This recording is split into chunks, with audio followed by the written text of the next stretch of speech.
Zrumbesh.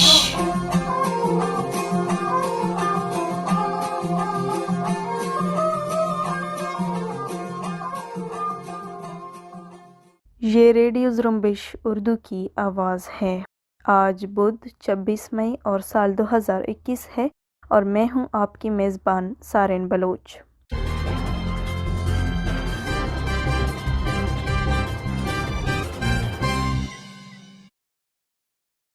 Radio Zrumbesh کی آج کی نیوز بلیٹن میں بلوچستان سمیت علاقائی عالمی خبریں شامل ہیں۔ سب سے پہلے پیش خدمت ہے بلوچستان سے متعلق خبریں۔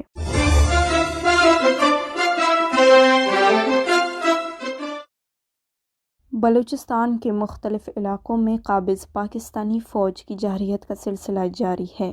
جارحیت کے تازہ سلسلے میں آواران، مشکے، واشک، پنجگور اور گچک میں قابض پاکستانی فوج کی کارروائیوں میں شدت پیر کی صبح دیکھنے میں آئی ہے، جبکہ جارحیت کے تازہ سلسلے میں گن شپ ہیلی کاپٹروں نے مختلف علاقوں میں بمباری اور شیلنگ کی ہے اور ساتھ ساتھ قدرتی جنگلات کو نظر آتش کر دیا ہے۔ ڈیلی سنگر نیوز کے مطابق مشکے کی مشہور ندی تنک اور اس سے ملنے والے بیسیوں ندی نالوں میں مزری، گز، پتک اور دوسرے جنگلات فوجی بربریت میں جلائے جانے کی اطلاع ملی ہے، جبکہ تنک ندی کے تمام درختوں اور جھاڑیوں کو مشکے سے لے کر واشک ٹوبہ اور پنجگور گچک تک مکمل آگ لگائی گئی ہے۔ اسی طرح آوران کے مشہور ندی دراس کی جو آوران کو پنجگور سے ملاتی ہے، اس میں گرنے والی تمام ندیوں کے جنگلات کو نظر آتش کی گئی ہے۔ خاران میں نامعلوم تخریب کاروں نے گرلز پرائمری اسکول جویان میں کلاسز کے دروازے توڑ کر فرنیچر کو نقصان پہنچایا ہے، جبکہ کرسیاں توڑ کر اسکول کے ریکارڈ پھاڑ دیے ہیں۔ سفرخان راسکوئی نامی شخص نے اس حوالے سے فیس بک پر ایک پوسٹ میں لکھا کہ چوکیدار کی عدم موجودگی کا فائدہ اٹھا کر شرپسندوں نے اسکول کے دروازے توڑ کر سامان کو نقصان پہنچایا۔ انہوں نے مطالبہ کیا کہ ضلعی انتظامیہ اس اہم مسئلے پر توجہ دے کر فوری طور پر ذمہ داروں کے خلاف کارروائی کر کے تعلیمی اداروں کو تحفظ فراہم کرے۔ بلوچستان لبریشن فرنٹ کے ترجمان میجر گوہرام بلوچ نے کہا ہے کہ ان کے سرمچاروں نے پیر کو شال کے علاقے کمرانی روڈ پر بشیر چوک کے قریب فرنٹیئر کور کی موٹر سائیکل گشتی ٹیم کے 2 موٹر سائیکلوں کو ریموٹ کنٹرول بم سے نشانہ بنایا، جس کے نتیجے میں پچھلے موٹر سائیکل پر سوار 2 اہلکار ہلاک اور اگلے موٹر سائیکل پر سوار 2 FCC اہلکار زخمی ہو گئے۔ میجر گوہرام بلوچ نے کہا ہے کہ پاکستان کی پنجابی آرمی بلوچ تحریک آزادی کے خلاف جنگ میں خود پیچھے چھپ کر FCC اور ڈیتھ اسکواڈز کو ڈھال کر میجر گوہرام بلوچ نے کہا ہے کہ پاکستان کی پنجابی آرمی بلوچ تحریک آزادی کے خلاف جنگ میں خود پیچھے چھپ کر FCC اور ڈیتھ اسکواڈز کو ڈھال کے طور پر آگے کرتی ہے۔ انہوں نے کہا کہ مقبوضہ بلوچستان کی عوام Pakistani army, FCC، death squads اور خفیہ اداروں کے ہاتھوں ظلم و ستم کا شکار ہیں، اور ہم اپنے اس عزم کو دہراتے ہیں کہ بلوچستان کی آزادی تک ہم پاکستان کی وحشی فوج اور اس کے فورسز پر حملے جاری رکھیں گے۔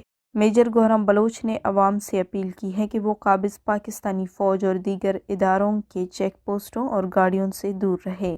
کیچ میں بارڈر ٹریڈ یونین بلوچستان کی کال پر سرحدی تجارت کی بندش کے خلاف پیر سے درجنوں گاڑی مالکان اور ڈرائیور نے غیر معینہ مدت کے لیے سی پیک شاہراہ کو ڈی بلوچ کے مقام پر بلاک کر دیا ہے، جس سے کراچی اور گوادر سمیت دیگر علاقوں کے لیے سینکڑوں گاڑیاں پھنس گئی ہیں۔ متاثرین M8 شاہراہ پر چاروں جانب تیل بردار گاڑیاں کھڑی کرنے کے ساتھ خیمہ لگا کر دھرنا دے رہے ہیں۔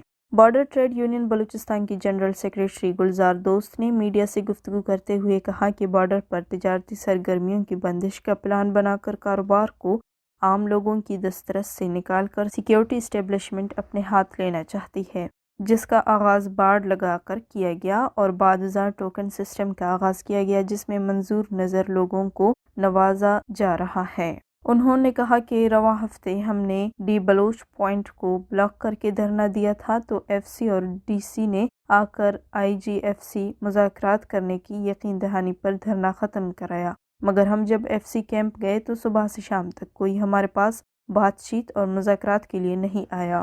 جس سے مجبور ہو کر ہم نے دوبارہ سی پیک شاہراہ بلاک کرنے کا فیصلہ کیا ہے اور اب ہمارا دھرنا غیر معینہ مدت کے لیے ہوگا۔ جب تک ہمارے مطالبات تسلیم نہیں کیے جاتے سی پیک بند رہے گا۔ بی بی سی اردو نے اپنے ایک رپورٹ میں کہا ہے کہ پاکستان کی فضائیہ نے تصدیق کی ہے کہ وہ بلوچستان میں ایک نیا فضائی اڈہ بنانے پر غور کر رہی ہے، جبکہ ضلع نصیر آباد کے ڈپٹی کمشنر نے بی بی سی کو بتایا ہے کہ ایئر فورس نے اس سلسلے میں اراضی کے حصول کے لیے انتظامیہ سے رابطہ کیا تھا، جس کے بعد انہیں نصیر آباد کے علاقے نوتال میں اراضی کا معائنہ کرایا گیا ہے۔ یہ خبر ایک ایسے وقت میں سامنے آئی ہے جب خبر رساں ادارے اے ایف پی نے کہا ہے کہ پینٹاگون کے ایک عہدیدار ڈیوڈ ایف ہیلوے نے کہا ہے کہ پاکستان نے افغانستان میں موجود اپنی افواج کی سپورٹ کے لیے اپنی فضائی اور زمینی حدود استعمال کرنے کی اجازت دے دی ہے۔ ان خبروں کے سامنے آنے کے بعد مقامی ذرائع ابلاغ میں یہ دعویٰ کیا جا رہا ہے کہ نصیر آباد میں تعمیر کیا جانے والا ایئر بیس درحقیقت امریکن فورسز کی درخواست پر بنایا جا رہا ہے اور یہ ایئر بیس امریکہ کے زیر استعمال ہوگا۔ تاہم ترجمان پاکستان فضائیہ اور وزارت خارجہ نے اس کی تردید کرتے ہوئے کہا ہے کہ اس نوعیت کی کوئی تجویز زیر غور نہیں ہے۔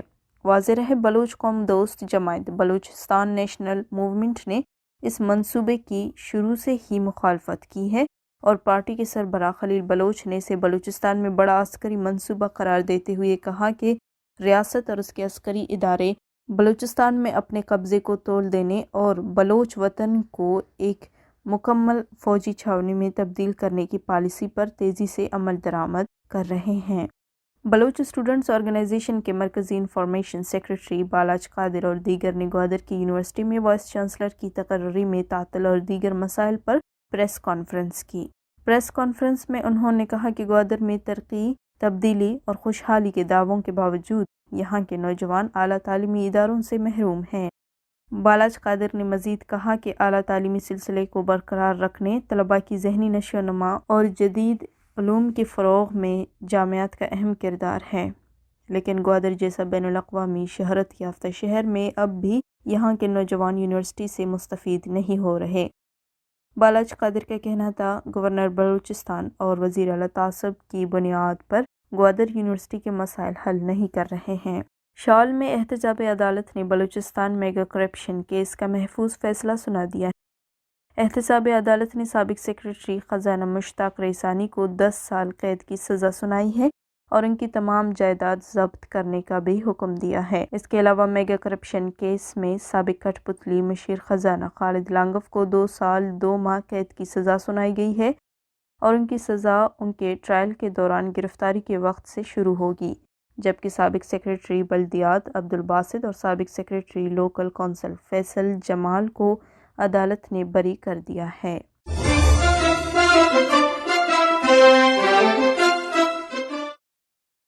یہ تھے بلوچستان سے متعلق خبریں۔ آئیے اب عالمی خبریں سنتے ہیں خلیل بلوچ سے۔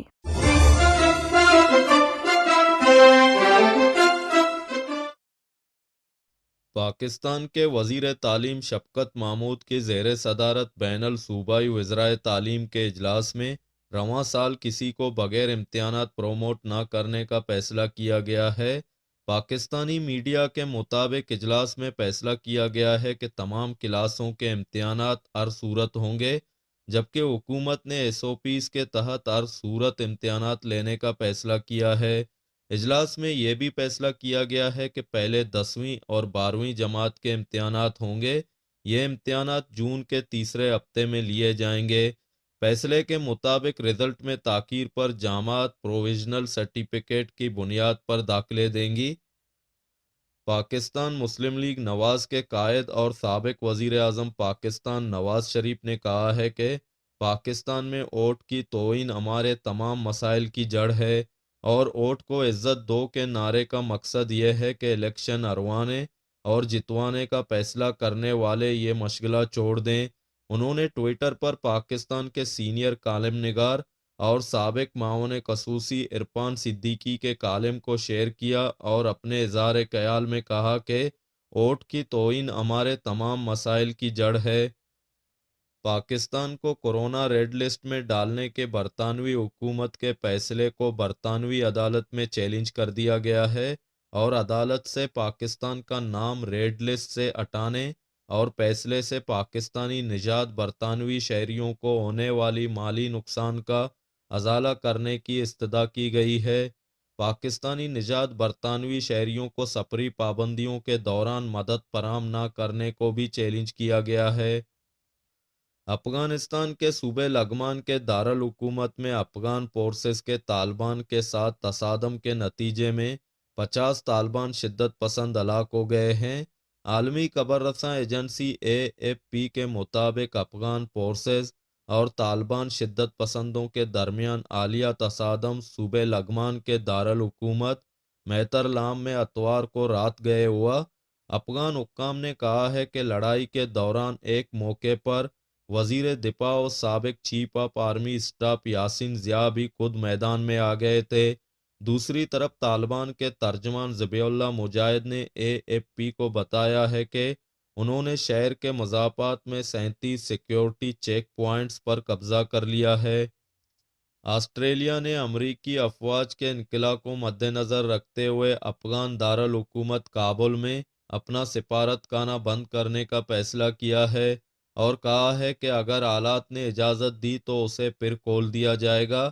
افغانستان سے امریکہ سمیت تمام بیرونی فورسز کے انخلا کے پس منظر میں آسٹریلیا کے وزیر اعظم اسکاٹ موریسن نے 25 مئی منگل کے روز اعلان کیا کہ کابل میں آسٹریلوی سفارت خانہ آئندہ 3 روز کے اندر بند کر دیا جائے گا۔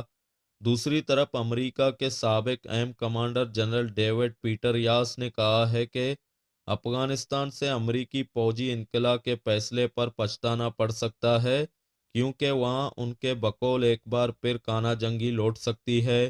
وائس آف امریکہ کو دیے گئے انٹرویو میں انہوں نے کہا کہ زلمے خلیل زاد کی بہترین سفارتی کوششوں اور دیگر متحد اقدامات کے باوجود افغانستان میں انتہا پسندی بڑھنے کے خدشات موجود ہیں۔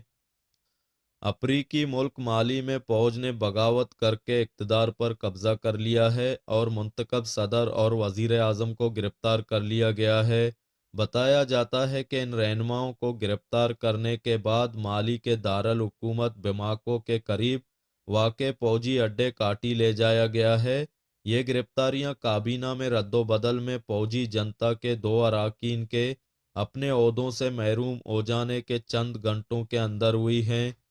اقوام متحدہ، افریقی یونین اور مغربی افریقی ریاستوں کی اقتصادی کمیونٹی نے اس کارروائی کی مذمت اور رہنماؤں کو فوراً رہا کرنے کی اپیل کی ہے۔ یورپی یونین، امریکہ اور برطانیہ نے بھی اس ممکنہ بغاوت کی نکتہ چینی کی ہے۔ یورپی یونین نے اس اقدام کو اغوا قرار دیا ہے۔ بحیرہ عرب میں بننے والے سمندری طوفان تاوتے کے بعد رواں ہفتے خلیج بنگال میں بننے والے طوفان یاس سے ہندوستان کے اڑیسہ اور مغربی بنگال کے ساحلی علاقوں کو شدید خطرات لاحق پیدا ہو گئے ہیں اور ممکنہ طور پر کولکتہ شہر بھی اس طوفان کی زد میں ہے جہاں 14 ملین افراد رہتے ہیں۔ بھارتی میڈیا کے مطابق آنے والا طوفان ممکنہ طور پر آئندہ 15 سے 20 گھنٹوں میں ہندوستان کے ساحلی علاقوں تک پہنچے گا جو ہندوستان اور بنگلہ دیش میں سیلاب، موسلادھار بارش، طوفان اور تیز ہواؤں کا باعث بن سکتا ہے۔ عالمی وبا کورونا وائرس سے متعلق حال ہی میں ایک رپورٹ میں یہ بات سامنے آئی ہے کہ وبا کے پھوٹنے سے قبل چین کے شہر ووہان کی لیبارٹری کا عملہ اس حد تک بیمار تھا کہ اسے اسپتال کی ضرورت پیش آئی تھی۔ امریکی اخبار دی وال اسٹریٹ جرنل نے امریکی انٹیلی جنس کی ایک خفیہ رپورٹ کا حوالہ دیتے ہوئے کہا ہے کہ چین میں وبا کے پھیلاؤ سے قبل ووہان انسٹی ٹیوٹ آف وائرولوجی کے 3 محققین نومبر 2019 میں بیمار ہوئے تھے۔ دوسری جانب چین کی وزارت خارجہ نے دی وال اسٹریٹ جرنل کی رپورٹ پر تبصرہ کرتے ہوئے کہا کہ امریکہ لیب لیک کے مفروضے کو بڑھاوا دے رہا ہے۔ کیا وہ واقعی وائرس کے آغاز سے متعلق جاننا چاہتا ہے یا توجہ ہٹانے کی کوشش کر رہا ہے؟